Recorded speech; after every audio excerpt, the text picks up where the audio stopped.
Manga Pwani kwa ajili ya kusitiri mwili wa mpendwa wa Tanzania, kipenzi cha Zanzibari, kipenzi cha wananchi wa Jamhuri ya Muungano wa Tanzania, marehemu hayati. Leo nina miaka karibu 94. Sina siku nyingi za kuiacha dunia. Sitaki niende huko napoenda na aibu nyuma yangu, alisema hayati Ali Hassan Mwinyi. Maisha ya mwanadamu ni hadithi tu hapa ulimwenguni. Basi ewe ndugu yangu, kuwa hadithi nzuri kwa wale watakaosimuliwa. Hii ni moja ya nukuu maarufu ya hayati Ali Hassan Mwinyi katika miaka ya hivi karibuni. Hadithi ya maisha ya rais mstaafu wa Tanzania Ali Hassan Mwinyi, maarufu kama Mzee wa Ruksa, aliyehudumu madarakani kwa miaka 10 kutoka mwaka 1985 mpaka mwaka 1995. Imetamatika Alhamis ya tarehe 29 Februari 2024. Ni hadithi ndefu ya miaka 98. Hadithi ya maisha yake ilianza kuandikwa Mei 8 mwaka 1925 alipozaliwa katika kijiji cha Kivule katika eneo la Kisiju, pwani ya wilaya ya Mkuranga katika mkoa wa Pwani wa Tanzania. Mzee Mwinyi utotoni alipewa na wazazi wake jina la Sihaka, likiwa na maana ya shukrani kwa Mwenyezi Mungu kwa kuwajalia mtoto wa kiume. Wazazi wake mpaka anazaliwa yeye walikuwa na watoto wa kike tu. Alipotimu miaka 4, safari ya Mzee Mwinyi iliingia katika hatua muhimu ambayo ilibadili mustakabali mzima wa maisha yake yote ya baadaye.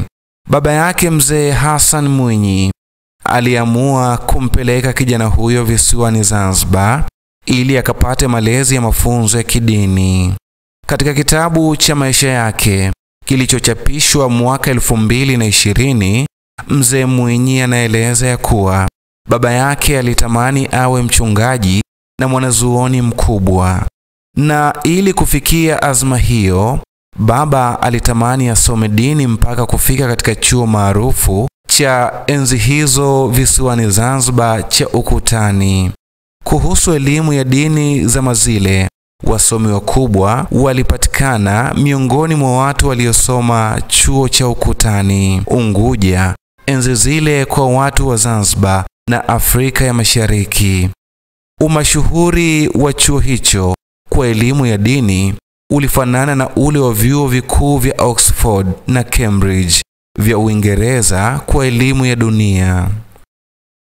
Ndiyo maana nilipotimia umri wa miaka 4, baba alinifungia safari ya Unguja ili nikaanze kusoma katika vyuo vya chini kwanza ili mwishowe nami nifike Ukutani, ameandika Mzee Mwinyi katika kitabu chake. Safari ya elimu ya Mzee Mwinyi. Alipowasili Unguja, mzee alimkabidhi kwa malezi katika familia ya rafiki wa baba yake katika kijiji cha Manga Pwani, na kama ilivyopangwa alipelekwa mwanzo katika chuo cha kufunza watoto Qur'an. Akiwa anaendelea na masomo ya Qur'an katika kijiji cha Manga Pwani, fursa ya elimu ya shule ya msingi ikajitokeza. Alijiunga darasa la kwanza mwaka 1933 akiwa na umri wa miaka 8.5 katika shule ya msingi Manga Pwani.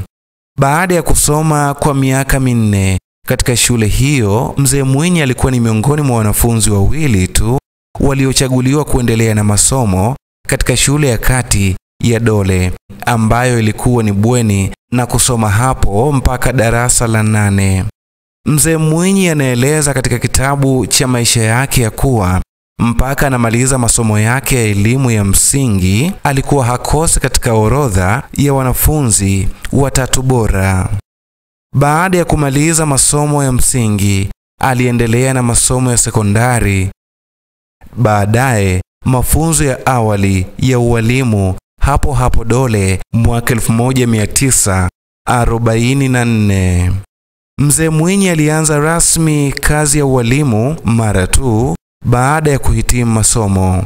Baada ya kufanya kazi kwa miaka 10, Mzee Mwinyi alipelekwa masomoni nchini Uingereza katika chuo kikuu cha Durham kuendelea na masomo ya ualimu kati ya mwaka 1954 na mwaka 1956.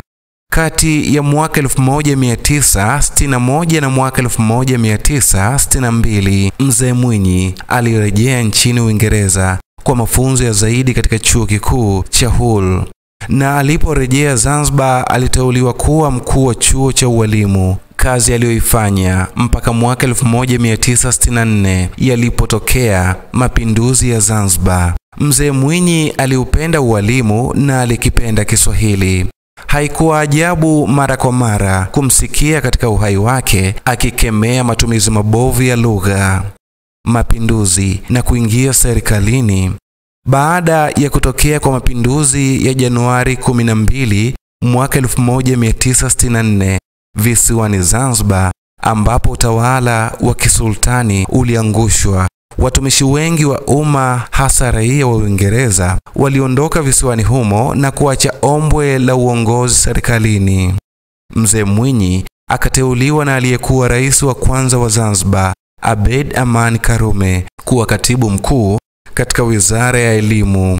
Mwezi Aprili mwaka 1964, serikali za Zanzibar chini ya hayati Karume na Tanganyika chini ya Mwalimu Julius Nyerere zikaungana kuunga Jamhuri ya Muungano wa Tanzania. Miaka 6 baadaye, Disemba mwaka 1970, akateuliwa kuwa waziri katika serikali ya muungano na kuhudumu katika wizara mbalimbali, akianzia katika ofisi ya rais, kisha afya. Kutoka mwaka 1972 mpaka mwaka 1975.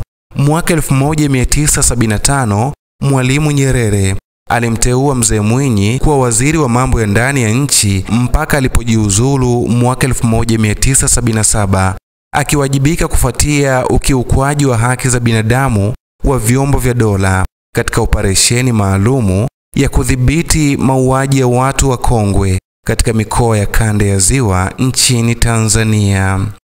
Baada ya kujiuzuru, Mwinyi aliteuliwa kuwa balozi wa Tanzania nchini Misri kutoka mwaka 1978 mpaka mwaka 1981.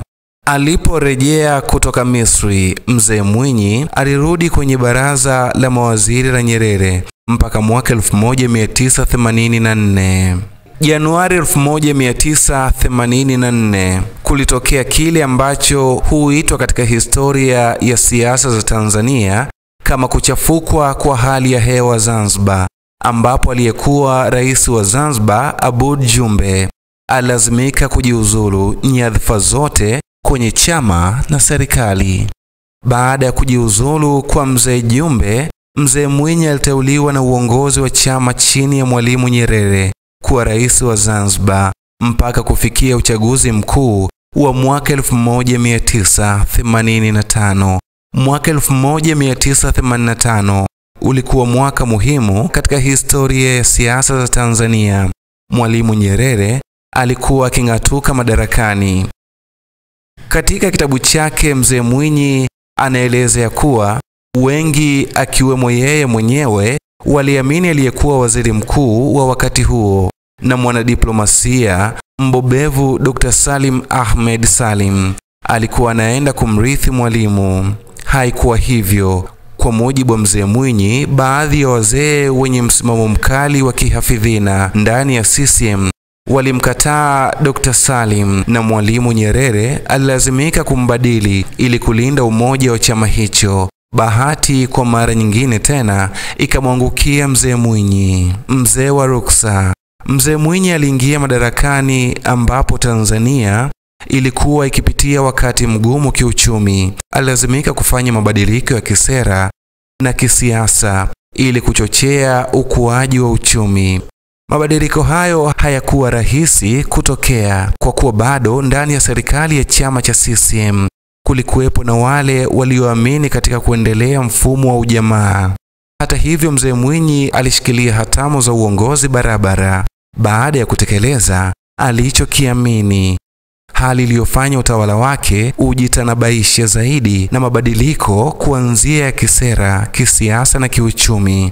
Na wakati wa utawala wake ndipo serikali ilipoanza kuchukua hatua za kurudi nyuma katika kuendesha uchumi moja kwa moja na kuruhusu sekta binafsi kuingia, mfumo wa vyama vingi kurejea, pamoja na kuruhusiwa vyombo vya habari binafsi.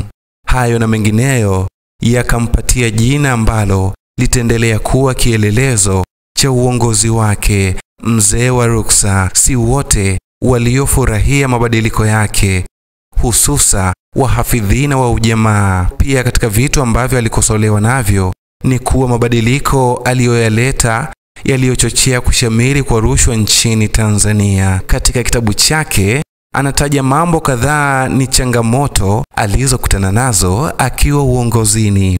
Baadhi ni mpasuko katika muungano wa Zanzibar na Tanzania bara, migogoro ya udini na madawa ya kulevya, ugonjwa wa ukimwi na migomo ya wanafunzi na wafanyakazi. Buriani Ali Hassan Mwinyi.